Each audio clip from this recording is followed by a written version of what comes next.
agradezco la invitación. Y bueno, antes de hablar de Post-Cotonú y el Caribe, quiero poner en contexto lo que ha sido el resultado de las negociaciones de Post-Cotonú, básicamente, porque esto es lo que nos va a indicar o sobre lo cual podemos trazar una hoja de ruta o una estrategia con respecto a nuestras relaciones con nuestros vecinos en la región del Caribe. El pasado 3 de diciembre de 2020, la finlandesa Jutta Urpilainen, que es la comisaria para asociaciones internacionales de la Comisión Europea, conjuntamente con el profesor Robert Ducy, ministro de Relaciones de Togo, en sus respectivas calidades de jefes negociadores, ella de la Unión Europea y el profesor Ducy los países ACP, el grupo de países ACP, agrupados en lo que es hoy la OACP, la Organización de Estados ACP, acordaron la aprobación de los textos del acuerdo que será el principal marco legal que regirá las relaciones entre la Unión Europea y los países ACP por los próximos 20 años. Las negociaciones se iniciaron en septiembre del 2018 y originalmente estaban pactadas a durar 18 meses. Sin embargo, en ese lapso ocurrieron diferentes acontecimientos que afectaron el calendario de las negociaciones. Uno de ellos fue el cambio de personas en la Comisión Europea. Eso fue realmente un elemento muy significativo, porque uno creería que, bueno, sí, todo sigue igual, pero eso implicó de alguna manera cambio de personas, de visiones, etcétera, y eso afectó. Otro elemento era que la Unión Europea misma estaba enfrascada en una negociación muy intensa para definir el proceso de salida del Reino Unido también. Y otro elemento no menos relevante fue que las posiciones iniciales entre los ACP y la Unión Europea estaban bastante alejadas. Entonces, fue un proceso muy difícil y muy complicado, y esto retrasó el calendario y entonces en ese retraso nos llegó el COVID-19 y esto impidió que la velocidad de las negociaciones se redujera, impidió reuniones presenciales desde inicio del año pasado, y sabemos que en este tipo de negociación lo presencial es un elemento muy importante, porque los acuerdos se logran no tan solo en la sala de reuniones, sino en los pasillos, en el café, etcétera, etcétera. Entonces esto de alguna manera afectó el ritmo y la velocidad de las negociaciones. Y por lo tanto fue necesario que las partes aprobaran una extensión en la vigencia del Acuerdo de Cotonú, que originalmente estaba previsto a expirar en febrero del 2020. A pesar de que los textos han sido consensuados, aún queda por definir algunos detalles menores en términos de la gobernanza del acuerdo, el rol de la Asamblea Paritaria, las estructuras ACP también de interacción con la Unión Europea, pero lo principal es que el cuerpo del acuerdo, el cuerpo del texto principal del acuerdo ha sido consensuado. Desde el año 1975, en que se suscribió la primera convención de Lomé, los objetivos y los mecanismos que definen la relación Unión Europea-ACP han venido evolucionando con cada nueva renovación de los acuerdos que la rigen. Lomé 1, Lomé 2, Lomé 3, Lomé 4, y luego vino Cotonú. Si bien el acuerdo de Cotonú conservó gran parte de los tradicionales aspectos estipulados en las 4 previas convenciones de Lomé, también planteó Cotonú cambios radicales en temas tan importantes como el esquema de cooperación comercial. Como recordarán, es en Cotonú que se determina o se introduce los acuerdos de asociación económica, o EPAs por sus siglas en inglés, que significaron un cambio radical en términos de la cooperación comercial entre los ACP y la Unión Europea. Es decir, se volvió de una relación comercial unilateral a una relación de concesiones bilaterales más bien, y en consonancia con las reglas y disposiciones del artículo 24 de la Organización Mundial de Comercio. Pero sin embargo, en el caso de este nuevo acuerdo post-Cotonú, el texto final acordado constituye una reingeniería sustancial, tanto en forma como en fondo, de los fundamentos que gobiernan la relación de la Unión Europea y ACP. En este orden, este nuevo texto introduce cambios y modalidades relevantes que reflejan, son solo el reflejo de las transformaciones acaecidas en los últimos 20 años, tanto en aspectos políticos, económicos, sociales y culturales, tanto a nivel de la Unión Europea como de los países ACP, pero también a escala global. Es decir, el mundo en el 2000, cuando se firmó Cotonú, era muy diferente al mundo que tenemos hoy día. Entonces, un poco para contextualizar, entre las novedades más relevantes del nuevo acuerdo, podemos citar la siguiente. Primero, hay un cambio filosófico en la relación Unión Europea-ACP. En el acuerdo de Cotonú, por ejemplo, el objetivo principal en la introducción del texto a inicio, el objetivo principal del acuerdo de Cotonú se enfocaba sobre todo en el desarrollo económico, cultural y social de los países ACP.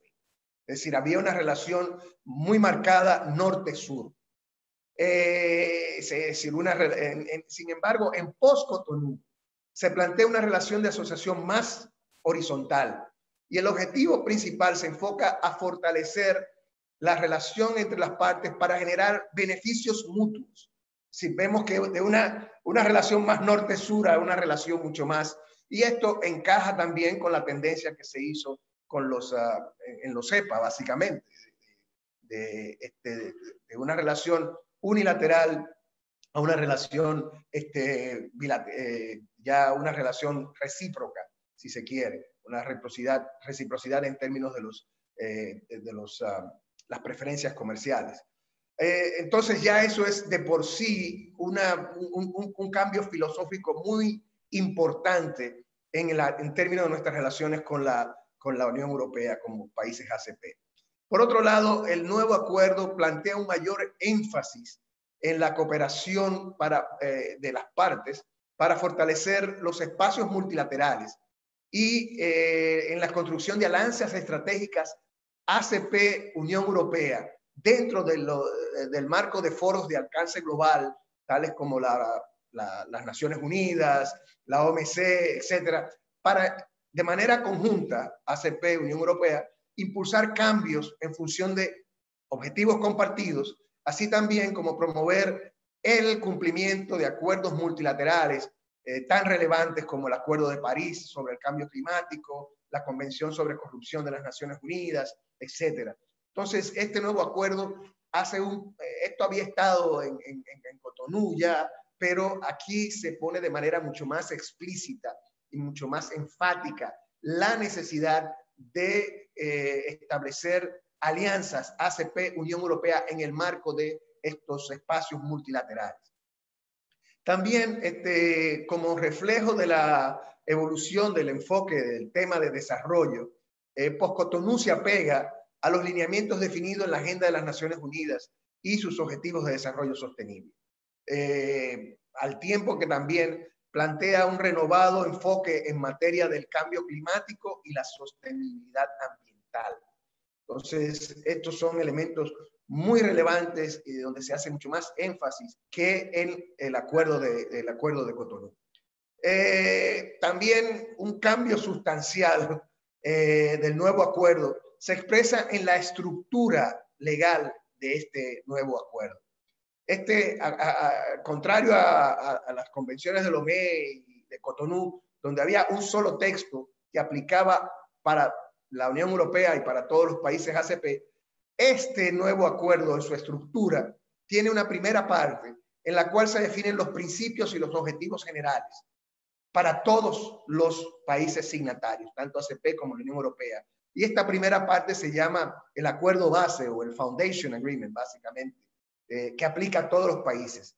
Sin embargo, tiene una segunda parte que se refiere a protocolos regionales particulares en los cuales se definen las prioridades específicas de cada una de las respectivas regiones ACP Y estos protocolos tienen sus propios mecanismos institucionales de gobernanza y de interrelación con la Unión Europea. Esto fue muy debatido al inicio y fue una de las cosas que los ACP se opusieron al inicio por las ventajas y los riesgos que implicaba para fragmentar la unidad del grupo ACP. Pero la realidad es que también gracias a estos protocolos regionales, cada región tiene mucho más especificidad en los objetivos de la cooperación con la Unión Europea. Otro aspecto que representa un cambio sustancial con relación a las previas convenciones de Lomé y al Acuerdo de Cotonú es que, y aquí el cambio sí realmente tiene implicaciones concretas, es que se elimina la figura del Fondo Europeo de Desarrollo, el FED, que era un mecanismo vigente desde 1957, desde que se firmó por primera vez el Tratado de Roma. Y esto era el instrumento financiero europeo exclusivo para países ACP. Es decir, el nuevo acuerdo post-Cotonú no contempla un protocolo financiero que defina como parte de sus compromisos el monto de la cooperación europea destinada exclusivamente a los países ACP. Si ustedes, por ejemplo, buscan el acuerdo de Cotonú, van a ver que en el anexo 1 del acuerdo de Cotonú está el protocolo financiero y en ese anexo 1 del protocolo financiero se estipula cuál es el monto de la cooperación por un periodo de 5 años que se destinará a la cooperación con los países ACP. Entonces, cuando finalice el 11º FED, no se va a renovar y el 11º FED ha sido extendido hasta el final de la duración del convenio, del Acuerdo de Cotonú, que es el 30 de noviembre del año 2021. En el futuro, el apoyo financiero de la Unión Europea se canalizará a través del presupuesto general europeo. Hay que recordar que el FED era un fondo especial con contribuciones de los países de Europa para, de manera especial y particular, financiar la cooperación con los países ACP. Ahora eso desaparece y el FED es absorbido como parte del presupuesto general operativo de la Unión Europea. Y dentro de ese presupuesto general operativo de la Unión Europea se ha definido un instrumento de cooperación internacional y desarrollo vecinal, NDICI, por sus siglas en inglés. Este instrumento no es exclusivo para países ACP, sino que incorpora múltiples mecanismos externos de cooperación con todos los países alrededor del mundo con la cual la Unión Europea tiene relaciones. La propuesta actual del INDICI dentro del presupuesto de la Unión Europea, que se denomina Marco Financiero Plurianual para el 2021 al 2027, estipula 79.500 millones de euros para la acción exterior. Pero esto es para todo el mundo, no para los países ACP. Estos recursos están dirigidos a proporcionar asistencia financiera para apoyar los valores de la Unión Europea y sus principios e intereses en el mundo. Se focalizará en erradicar la pobreza, apoyar la democracia, el Estado de Derecho, el respeto a los derechos humanos, el desarrollo sostenible y la lucha contra el cambio climático, así como otros elementos.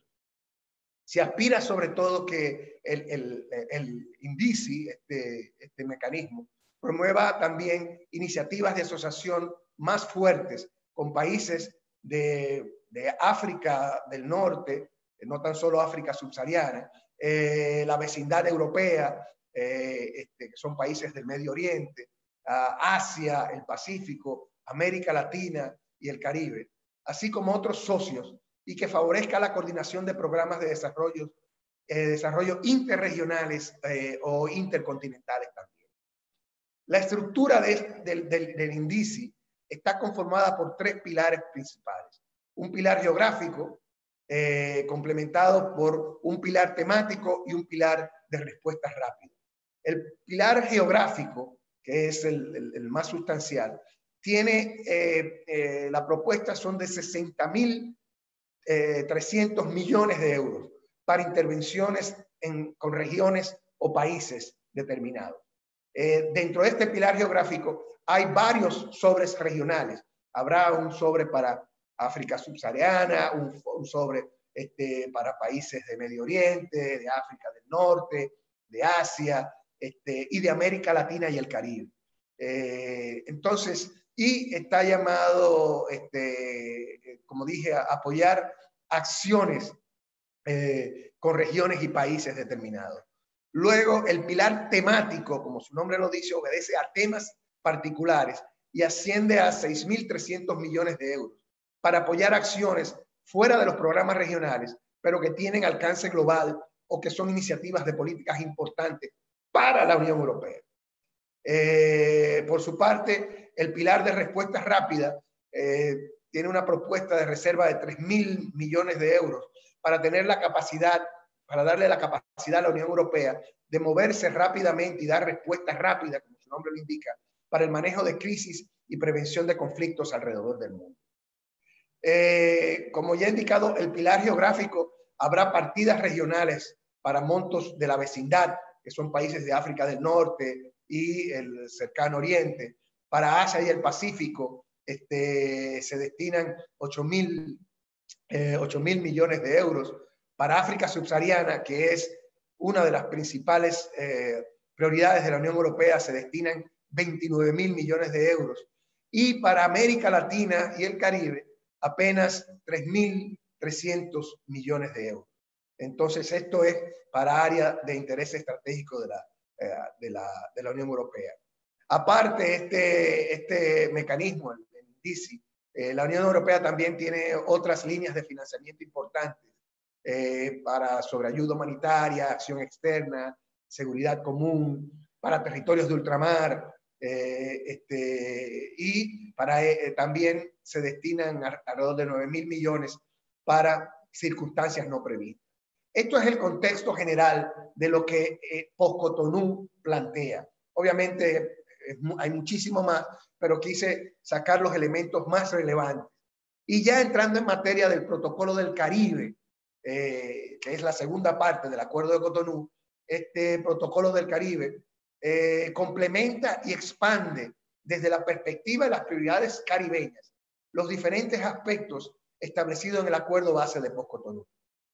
El Protocolo caribeño define 5 áreas específicas para la cooperación que fueron definidas por la región en el marco de las negociaciones Cariforo, Unión Europea, como prioridades estratégicas, pero prioridades estratégicas negociadas y conjuntas. El nivel de especificidad de cada una de estas áreas constituye un avance sustancial con respecto a lo que teníamos en el Acuerdo de Cotonú. Estas áreas son: la primera es la profundización de las relaciones económicas para promover la transformación y la diversificación productiva, y también apoyar el crecimiento y el desarrollo inclusivo y sostenido a través del comercio, inversión, desarrollo del sector privado, centrándose en sectores claves como la economía azul. Como saben, la economía azul es un concepto que incluso critica la economía verde, porque parte de que la economía verde impone costos a las empresas que a veces hacen inviable que estas empresas puedan de alguna manera incorporar mecanismos de producción que sean amigables al medio ambiente. Entonces, la economía azul primero incorpora todo lo que es, obviamente, la parte del mar, pero también hace mucho más énfasis en el aspecto de costo para adaptarse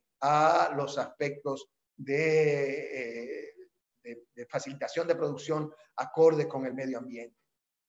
También se plantea la conectividad en la región y también como el desarrollo de nuevas fuentes de crecimiento y de industrialización sostenible. Esa es la primera parte. Hace mucho énfasis, como vemos, en la parte económica y de la forma de producción, buscar una forma de producción mucho más sostenible, mucho más acorde con el medio ambiente.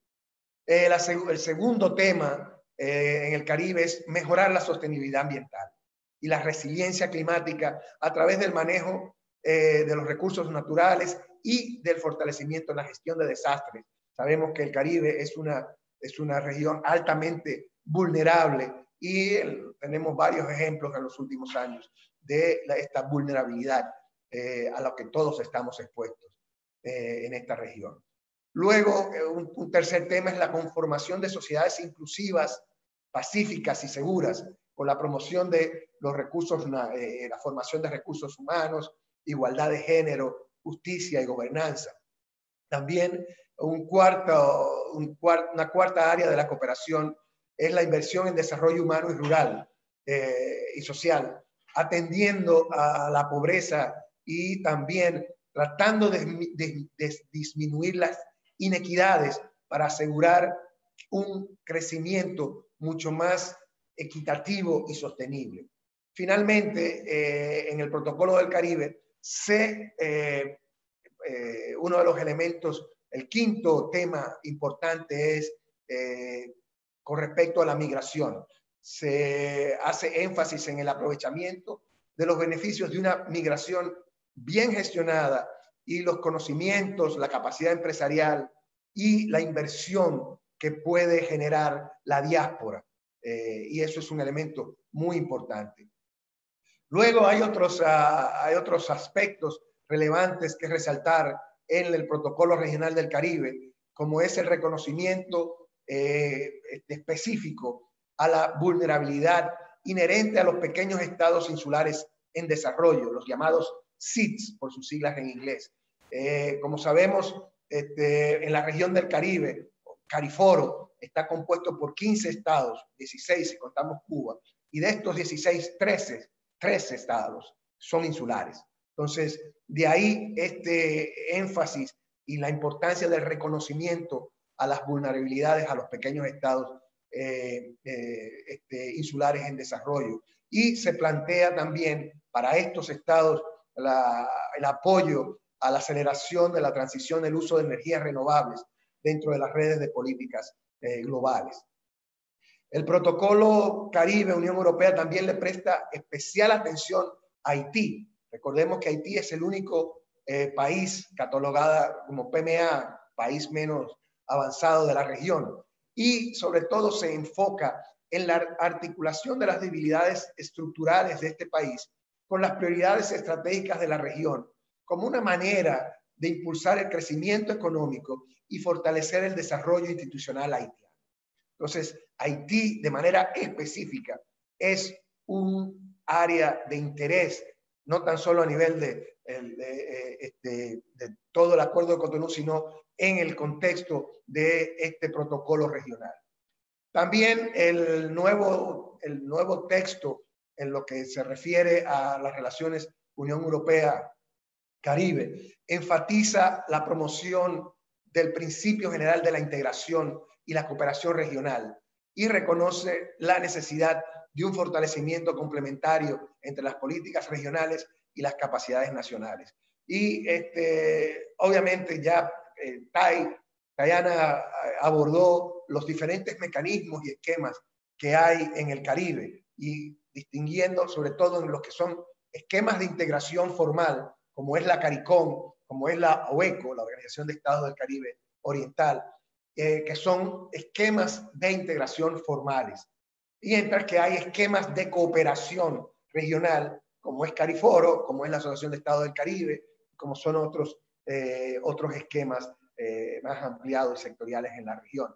Entonces, aquí hay espacios para fortalecer estos mecanismos de integración y de cooperación a nivel regional.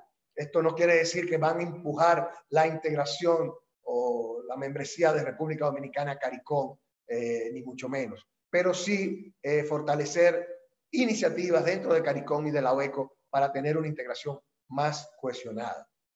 Por otro lado, en cada una de las 5 áreas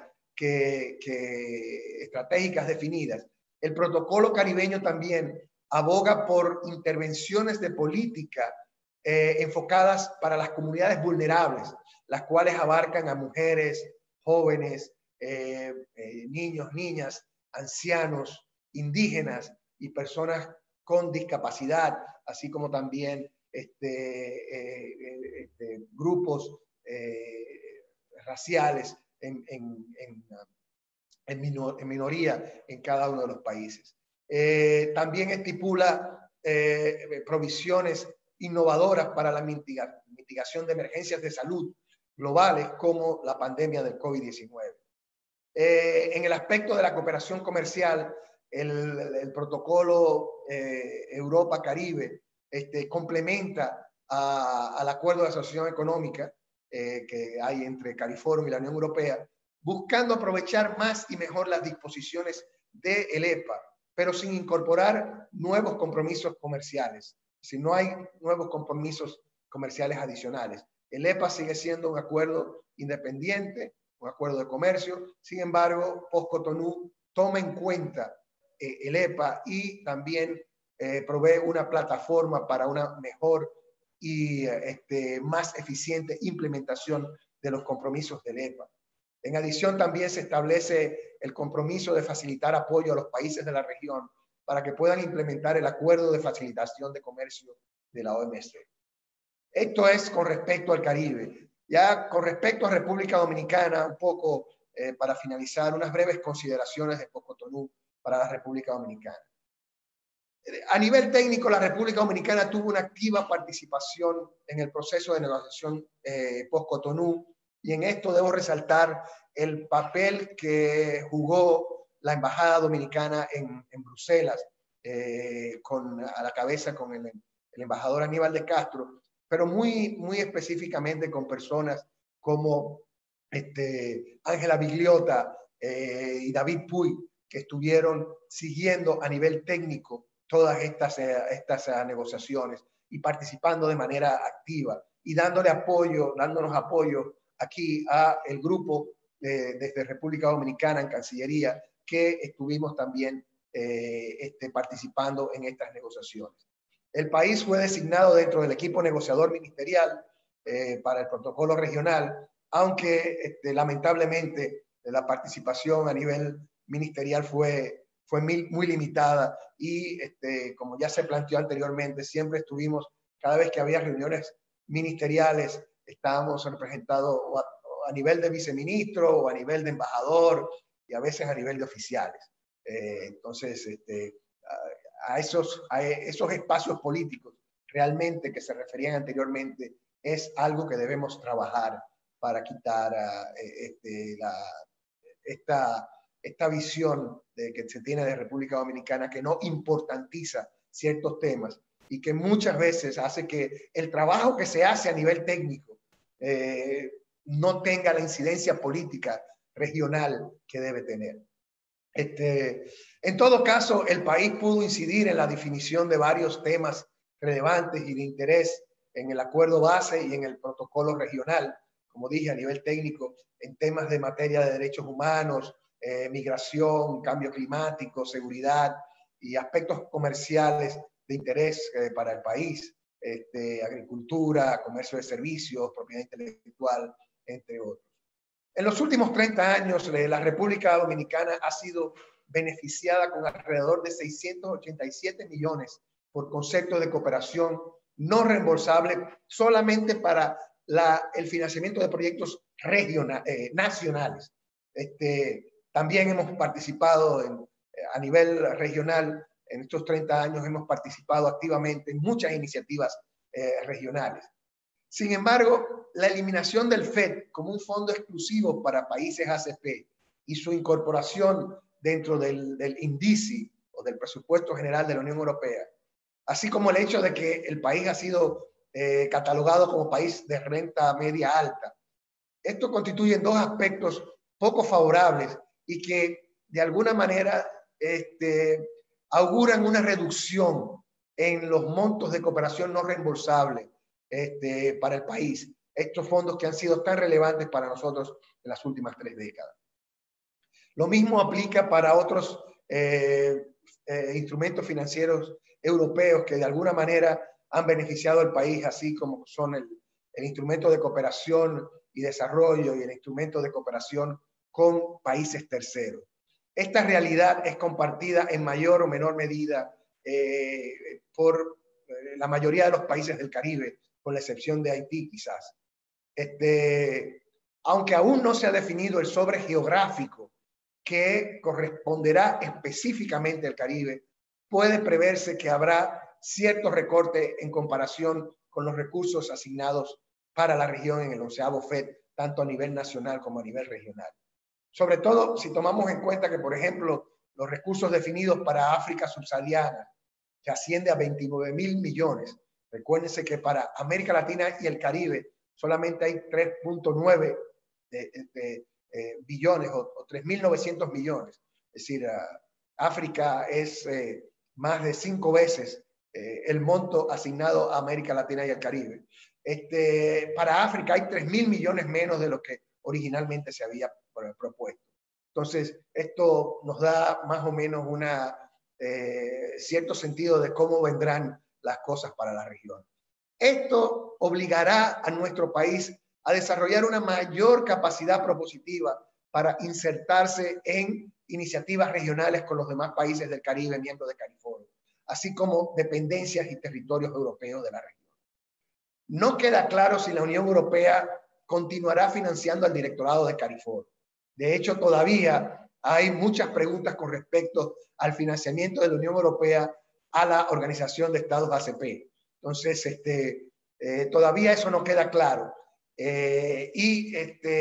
CARIFORO es una entidad clave en la coordinación de los recursos regionales asignados por la cooperación europea. Entonces, es muy difícil que CARIFORO o la misma Organización de Estados ACP puedan sostenerse sin el financiamiento de la Unión Europea. Y si la asistencia técnica que brindan estas entidades será mucho más difícil para el país o para la región del Caribe, poder coordinar iniciativas de proyectos conjuntos. En este sentido, se puede dificultar la participación de República Dominicana en los programas y proyectos regionales compartidos con países como con países de la CARICOM. Sin embargo, Post-Cotonú también ofrecerá una mayor oportunidad de establecer alianzas y propuestas de proyectos, no tan solo con los países de la CARICOM, sino también iniciativas como países como Cuba, otros territorios del Caribe, así como también países de Centroamérica y hasta Sudamérica.